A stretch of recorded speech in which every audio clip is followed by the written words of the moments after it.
you went to the inauguration. And that was because you were first lady, not because you've been nominee. Right. And I really tried to get out of going.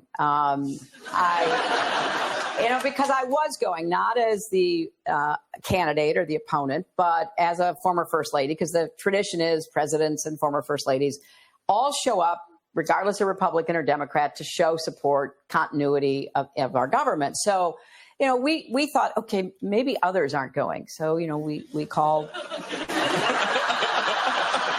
We called the Bushes, and the elder Bushes were in the hospital, which I think was legitimate. And so then, we called the younger Bushes, and they said, yeah, we're going. We called the Carters. They said, yeah, we're going. So, Bill and I looked at each other and said, well, we got to go. Oh, my gosh. I try to describe in the book what that felt like, because I didn't know what to expect. What I wanted to have happen was, despite the kind of campaign he ran, I wanted him to rise to the occasion of being our president and being the president for everybody, not just people who supported him. That didn't happen. And so we were sitting there and we were listening. I was sitting next to George W. Bush and Bill was on my other side. And we were listening to this really dark, divisive speech that I describe as a cry from the white nationalist gut. And I was so disappointed, really so sad that it wasn't an outreach. It was a narrowing and a hammering of what he had said before. And it's reported, so I put it in the book, it's reported that George W. Bush, as it ends, says that was some weird shit. Oh, my God, how sweet it is. Did you just see in that clip the crap that Hillary Clinton has been throwing at Trump over the years? Every chance she's got, she tried to stab him in the back. She took it to this man, even though when he took office, he had every right to get this woman investigated, prosecuted, and locked up over those over 30,000 emails that she was accessing utilizing a private server, which is against government protocol. And then when they were subpoenaed, most people don't know this, she was subpoenaed by the FBI. And do you know what she did? She had each and every one of her hard drives bleached. And when you bleach it, you are destroying it, wiping it clean, deleted. Some of them were even smashed up. Cell phones were smashed up. Hard drives were smashed up. Now imagine if the roles had been reversed and this had been Donald Trump who had done that and Hillary Clinton was taking office, do you think that she would have showed him grace? Not to mention, remember now, her husband, Bill, it's already documented. Bill Clinton was on Jeffrey Epstein's plane many, many times out there. As a matter of fact, again, a lot of people don't know that in Jeffrey Epstein's house, he had a big framed picture of Bill Clinton in a dress. It was a painting. Now, how much power do you have for a former president to walk in your house and see you have a portrait of them in a dress? And yet you don't have to take it down. You're not even ashamed of it. And it's not like they're the only ones to see it. Everybody that went in his house saw it. And so this woman who acts like she's so morally and righteous, Hillary Clinton has been despicable. And the Clinton as a couple, just like many in the Democratic machine that run that Democratic plantation, that's what I call it, run it. And she is one of the head taskmasters. Remember back in 2016 when she went on the Breakfast Club and she did they said, where are you keeping your purse? And she said, well, what she said, you won't even believe it. Check this clip out.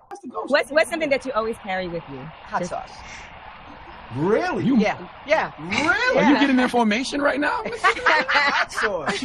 Hot sauce in my bag, Swag? Hot sauce. Really? Yes. Now, listen, I just want you to know, people are going to see this and say, okay, she's pandering to black people. Okay. Is it working? Yeah.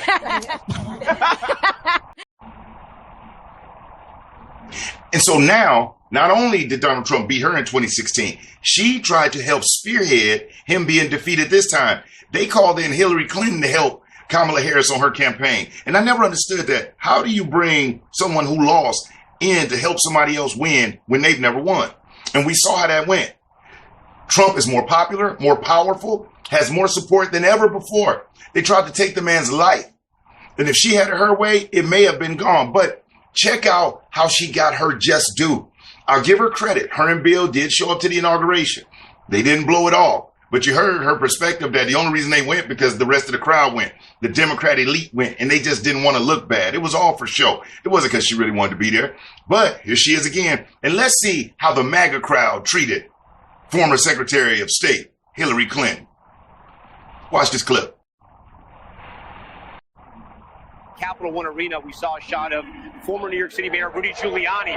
Okay, now the boos are picking up again, as you can imagine.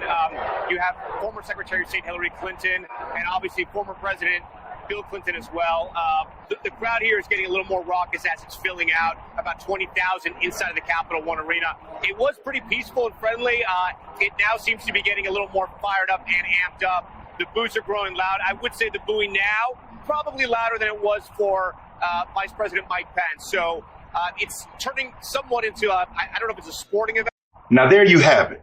Man, this whole thing is full circle. In 2015, when Trump made that decision he was going to run, Hillary Clinton and Bill Clinton, who were friends with Donald, he had been at their daughter Chelsea's wedding. These folks interacted. He donated millions of dollars to them. But once he realized just how far left they were going, because Hillary and Bill weren't that far left like they are now, but they let the lunatics run the insane asylum. They have gone so far left that they've almost fallen off the cliff with the rest of the Democrat Party. But I was so proud of the MAGA crowd. We forgive, but we don't forget. Nobody wants anything bad to ever happen to Hillary Clinton, but every time she's out and trying to represent herself as some woman of state or something like that, we have to remind her, we know who you are. We remember Whitewater. And if you don't know about Whitewater, research it. Learn as much as you can about the Clintons, and you'll realize they left a lot of bodies, allegedly, in their wake to get to the White House. And even after the White House, whoa, we've heard about what happened with the campaign, with the money from the Clinton Foundation and what that was doing. We've heard about what happened in Benghazi. We know about the 30,000 emails, and that's just the things that are made public. You know, not to mention Mena, Arkansas, where Bill Clinton was the governor, and the big drug ring going on there. Just do your due diligence. But one thing I will say, MAGA represented today, welcome back to the 47th president, 45th and 47th president, Donald J. Trump. Welcome back, sir. Salute to you. And to all of those who showed support, even those who may not have supported Trump, but are willing to acknowledge that the Democrat Party blew it. They sent this country into a tailspin, and we need somebody that's strong to pull us out. We don't need somebody that's trying to be passive and be polite and be a people pleaser. We need somebody that's out here that's leading the fight, that's heading the charge, and putting America back in the place where it's supposed to be. I had now realized this, and I'm 46 years old, that we literally do live in the best country. And here's why.